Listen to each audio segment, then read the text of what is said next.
AWT happened this weekend. We got to stream it. It was awesome. It was like, unfortunately, we didn't get to do the DNF Duel side of it. We weren't live for that. I had obligations during the day, of course. Hey, that's how it is. Working 9 to 5.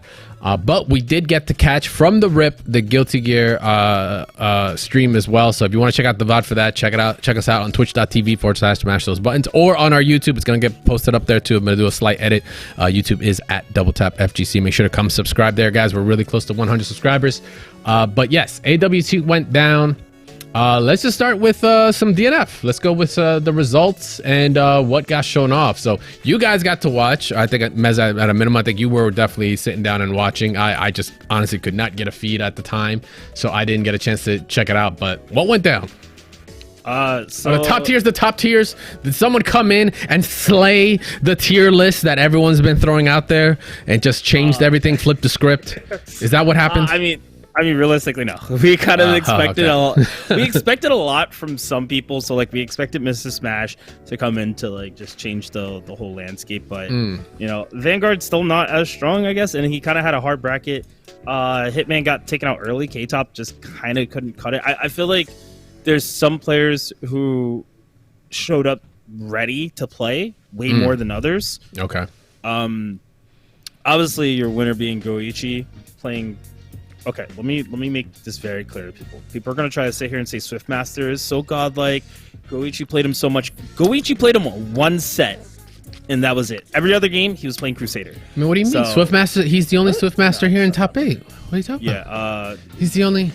But that means Swiftmaster is godlike. Here's the funny part. He didn't even have to play Swiftmaster because the matchup that he played it into, he could have played Crusader and still would have won. So it's actually a better matchup for Crusader. So...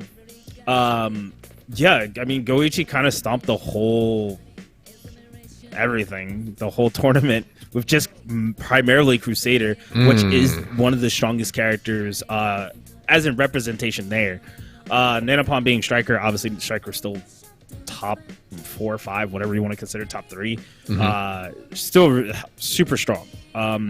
Kubo with Grappler, though? Okay, so there's like a strong misconception that Grappler is like super OP. He's not.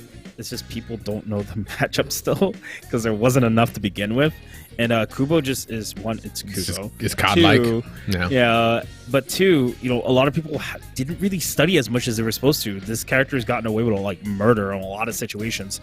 But no, he played phenomenal. I think he was honestly. Getting stopped by Nanopon was probably the harshest matchup because Striker does beat Grappler technically. So there was just like some mistakes here and there. But Yusun Cha, who was kind of like a favorite to win the tournament alongside like Kubo and Goichi, because Nanopon actually went under the radar. Surprisingly weird. But yeah, a lot of people were rooting for Yusun Cha as well as myself. He was kind of the only Ghostblade player really kind of straight out of Korea, kind of throwing people for... a loop. I'll say that for sure. Kikyo-chan played Crusader and then gave up on that real fast and strictly just played Ranger.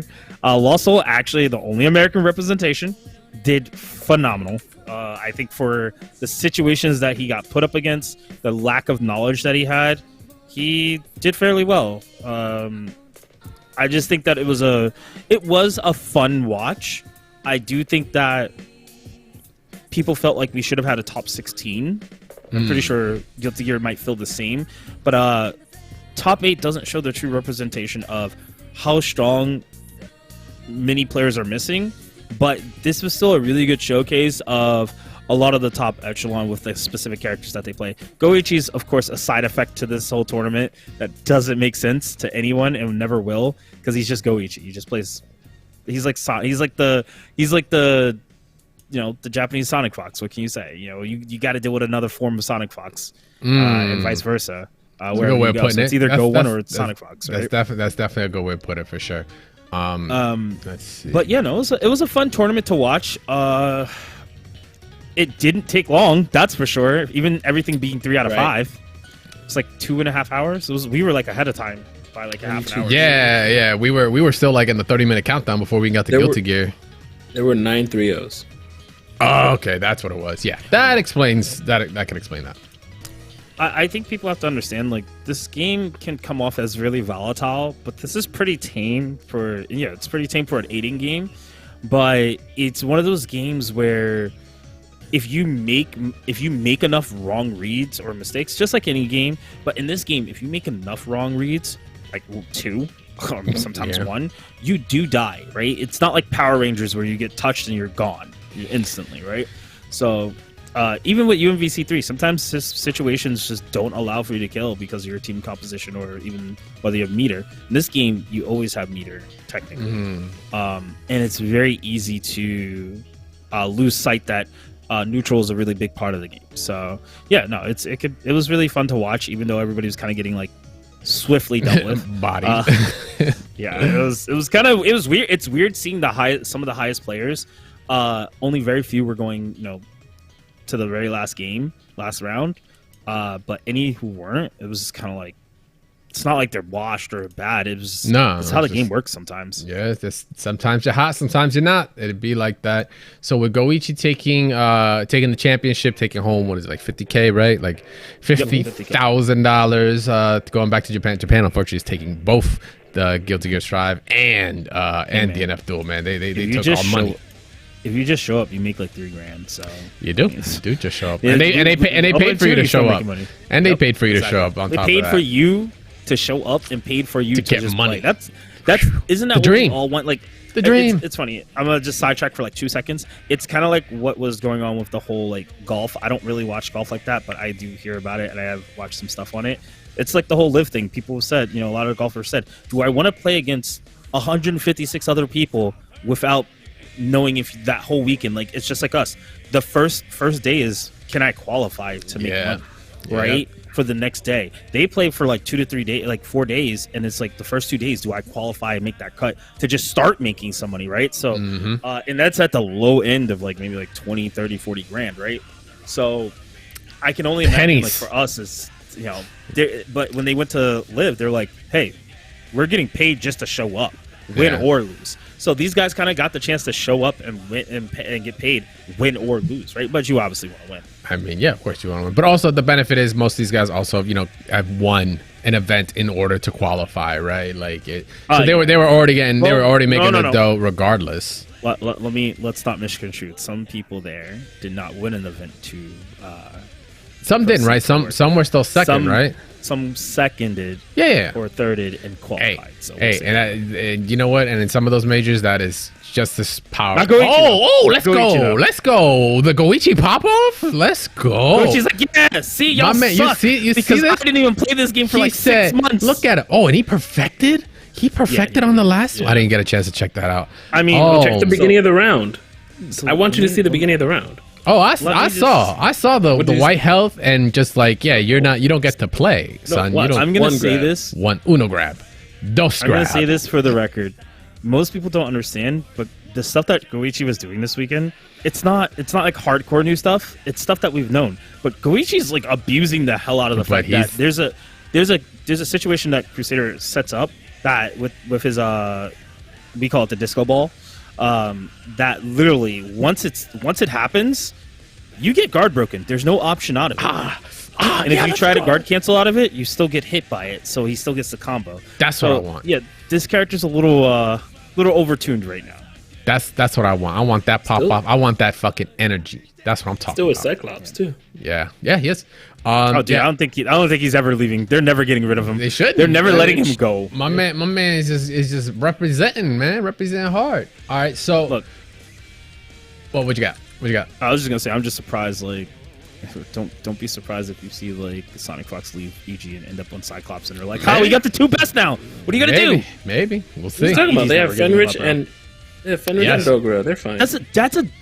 Bro. Bring over the Kill Stage and also Sonic Fox. You're talking about a new age era of what new Echo. Yeah, pretty much. Just hopefully without the badge.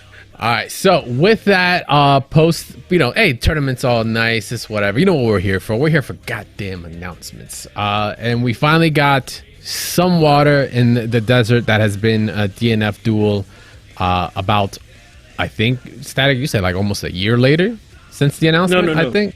9 months. No, the announcement was 9 in months. December. Oh, okay. I was saying Well, no. the first trailer, The was very a first year. trailer. Yeah. Yeah, it almost took a year for the next trailer to come out. Excuse me. Yeah. So we finally got to see the equivalent to biking in this game, Spectre, with a little bit of a cool animation in the beginning and some gameplay. I say some because this wasn't like a full-on release trailer. This is all, as we see in the bottom left there, under development, but it's something. So this being your main in DFO, you kind of have a history with this character. Like from This is like everybody's main in DFO. everybody. This is their main. This is their true poster child of the game. When she got released, and this is later in seasons. When she got released, this actually was a resurgence of DNF coming back to America. The female Slayer class got released, but then about, I would say, a year and a half later, Spectre got released. And that changed the scope because everyone loves Spectre. Doesn't matter if you had a favorite character, this became your favorite character. She's like the Ryu of the game, but Yeah, broken. I like mommy. I mean Spectre. Let's So put it, what just to do put it you in feeling? perspective for you? What are you feeling on the character? Okay. Well, I love the design. I mean, I think they did it right. We actually, as a community, when I was actually playing last night, regular DFO, and we went over it. A lot of her moves are insanely scary in this game because it fills the screen. Even in the regular game, the original, it somewhat fills the screen, but it's not like huge where you can't like avoid it. In this game, you can't avoid it. Like, it's huge. And a lot of the stuff that we see she's doing in this game, she can kind of do in the old one. I mean, with some, restraint, Nuances, yeah. Yeah, we can't give her everything. I think she would be too scary. But I'd imagine they're going to try to give her as many moves as they can from the game. She just feels like a much more mobile, which emphasis on the mobile, it's Ghostblade for me in terms of like those buttons, Yes. right? Those buttons are like very similar. I'm seeing the whole, hey, yo, can I copy your homework? Yeah, just change it. Make sure the teacher don't know. And they just added an extra, not a kunai. It's I forget what the sword is called. But it gives her an 8-way directional like movement that they haven't shown completely. We only got to see one direction. We only got to see it going to the right, but they've already stated in slideshows as they further elaborated on the character that 8-way mobility, incredible buttons and reach. She looks like she's just definitely tuned for what this game is. I would hope so, considering it's been in development for so long, right? It's been about a year since the first trailer. Yeah. And that's where we kind of got into the details, right? Under development, it kind of was to set the pace as to what we were to expect. We got the season pass roadmap that came through it, with her being the first piece of the puzzle when it comes to the DLC, but not the only piece, right? So right now it's announced for summer of 2023. So I'm assuming post Memorial Day, we're talking anywhere between June to August 31st, and around that time. It could be a little later. But she's not the only piece that's coming in, right? We got New Awakening system and an additional system that they haven't elaborated on yet. Which just begs, for me, like before I go into the systems, let's go through the rest of the dates here. Which summer we get Spectre, fall we're getting a new character, winter we're getting a new character and a new stage, and kind of like one of the bigger pieces to continue on 2024 support, which I'm going to assume is going to go past or going at least up to summer if we're going to still go through the whole spring new character, summer new character, right? Because now we have 5 characters on board for Season Pass 1 to still be completed. Yeah, New Awakening system and an additional system just begs for me to think what are they trying to pivot really hard as to what the game is like, because they've already changed up the system, right? That's already happened last December, where we got the big change in the systems and character balances and all that. Now adding a New Awakening system and an additional system, was this game just not ready, or are they just really taking all this feedback and shifting? No, there's no fucking feedback. Let's be real. I'm going to be pretty blunt and clear here. I think it's great that they're finally creating this season pass. I think they've hinted way too many characters that are possible that they're gonna probably release in a specific order, which is cool. I mean, they have most of the design behind them already, so all they have to do is like copy paste the previous and then just add new stuff, which I think is great. Right? They're building the basis for that. Has it been clear? No, there's been no communication with us. There's been no, like, they've taken surveys from us, but it doesn't really matter if the direction isn't being shown. So I think it's good that, like I said, I think it's good that they're trying to do all these new things. I did talk with a lot with the community, and they said they felt like the new Awakening system was a little too soon, because we feel like the characters should have just been fleshed out a little bit first, and another balance patch would be better instead of doing a new Awakening system, which is going to overhaul the whole game again. Because if you already had 100 changes, why are you going to change again? Which on top of that, I'm assuming, because I don't remember if they said it during the slideshow. I'm assuming there's going to be a battle, a balance patch when she comes out. Yes. Yeah. I mean, it's still going to be together. Did they state it? Okay. They're not going to have a choice either way because of the way this new system's going to work. Yeah. So exactly. I think they had this plan prior. I would say around the same time they were working on the previous balance patch, because if you realistically think about it, everyone got extra Awakening skills during their Awakening. So I would imagine now, moving forward, they were like, okay, we want to do it more like the original game, where you have clear cubes, and then you have moves that are like more costly as clear cubes. So and the game has like gold cubes and stuff like that too, and other cubes, but those are primarily for speccing into other stuff and doing other crazy stuff with it. I think with this, they're trying to use the system from DFO to kind of make something a little elaborate, which I do like the concept, but they do have to balance it, because the way the game is right now, letting somebody get Awakening, well, particular characters Awakening at 50% is just way too damn strong. Like, we're talking about people getting deleted now. You're gonna see people get deleted like when hitting just gone off the character select screen. It becomes a okay, maybe I don't get touched, to like I got hit, okay, start, go to character select, hit it with the classic. I put it like this. In round. Tekken, they have Rage Art and Rage Drive. Would you want to see somebody get that at 50%? No. So, that's gonna be so I mean, it changes the dynamic of the game, but I mean, if you could kill off of it, that's bad. So two-touch game, you mean? Yeah. I didn't block, next round. I don't know. Tekken should never be like that. But we'll game see. has those elements, so I can kind of see it happening. Okay, so it's gonna be interesting. I mean, I know there's been a lot of discussion, and you know, I get it. You know, the game it is taking quite some time for this game to get the support that you guys have been wanting for a while now, right? Like about a year and a.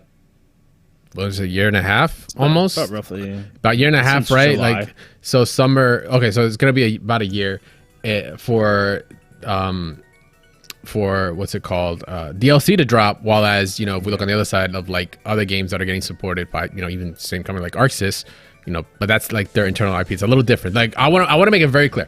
The DNF Duel is almost in the equivalent realm as like Marvel has been when it comes to, I think, development, because what is it? Nexon, right? Nexon owns the DFO, is the IP holder. Yeah. Aiding is the developer.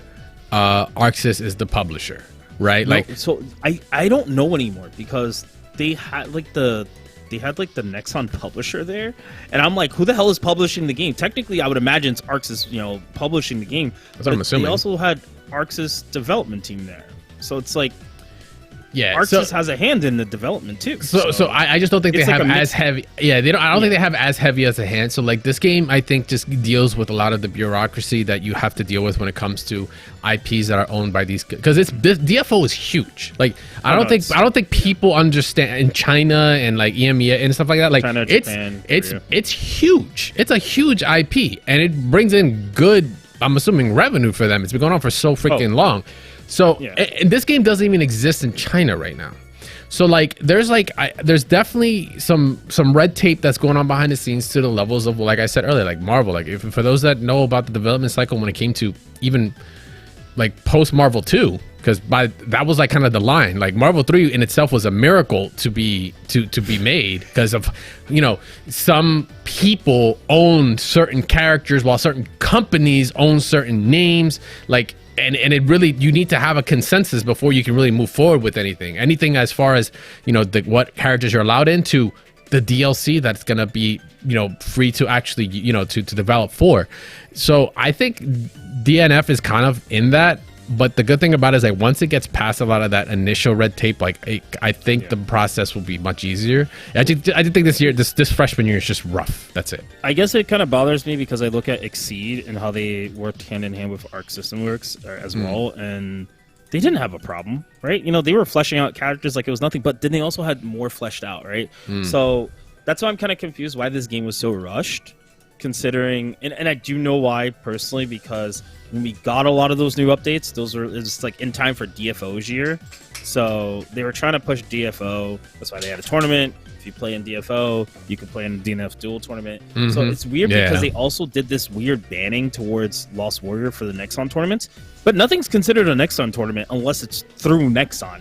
So Arc Revo is not a Nexon tournament. It's an Arc Revo tournament, which is so weird. So it's like, at this point in time, are we, like, who's really managing what?